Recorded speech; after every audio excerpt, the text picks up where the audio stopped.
Hi, this is a video for Debbie to explain a particular photograph. For women, I've changed it slightly. It was a bit harsh for women, so I've adapted only very slightly. To start with, I really would advise tethering.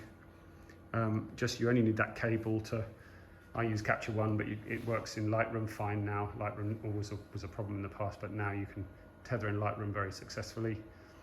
But it allows you to control and to see exactly what it's going to look like. The back of the camera just doesn't work. There's not enough detail in the shadows to tell you what's going on. Okay, so and the other thing with tethering, you can add your captures and process and then change your light so that you can create a real repeatable style.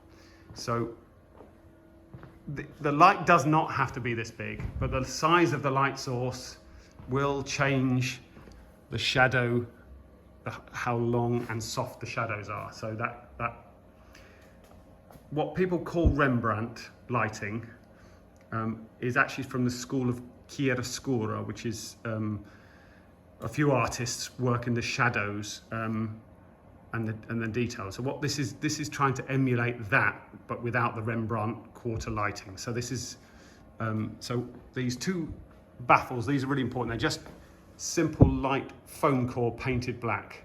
In the UK, there's an artist called Stuart Semple who creates a super black which absorbs light better than any other paint. Worth ordering it and getting it sent over because it will make your boards. They don't look too black here, but actually they absorb lots more light than conventional boards do. So the reason the baffles, so you've got your light here and then you've got your baffles below. This one is slightly lower than I would have it, but I've just for simplicity.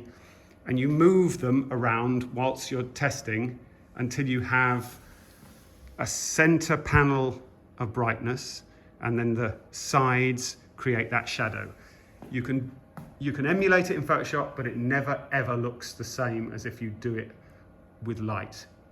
So the reason that this isn't your light source is because the light from here crosses over to there, the light from here crosses over to there. So that the size of the light source and having that space still keeps an incredibly soft light source, but with gradients. This is all about gradients. Gradients going off to the darker, which is drawing your attention to the center, which is ultimately to the eyes. Then again with gradients, we're a controlled, this is something I built myself because this is a fluter, which is like a lighthouse light, which creates a really smooth gradient. You can't see it here because I've had to add the daylight to make the video visible.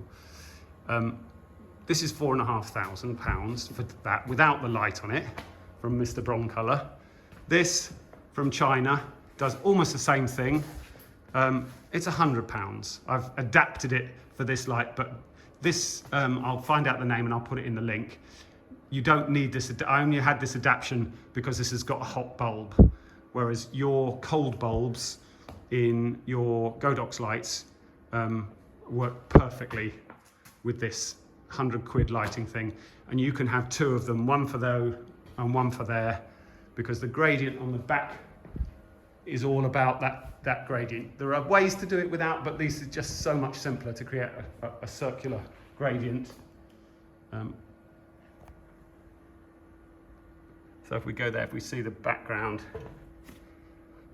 that beautiful soft gradient, that backlight is only creating really touch to separate that edge from the background and give a 3D quality. And it just adds an essence. But it's got to be balanced. In terms of the main light, so you all start with your main light. I'm shooting at 5.6 with a 135 prime lens. Just again, smoothness. I just prefer it to but a 70 to 200 is equally good portrait lens at 5.6. I'm not even sure you'd be able to tell much of a difference until you blew it up to kind of 20 by 30 and above.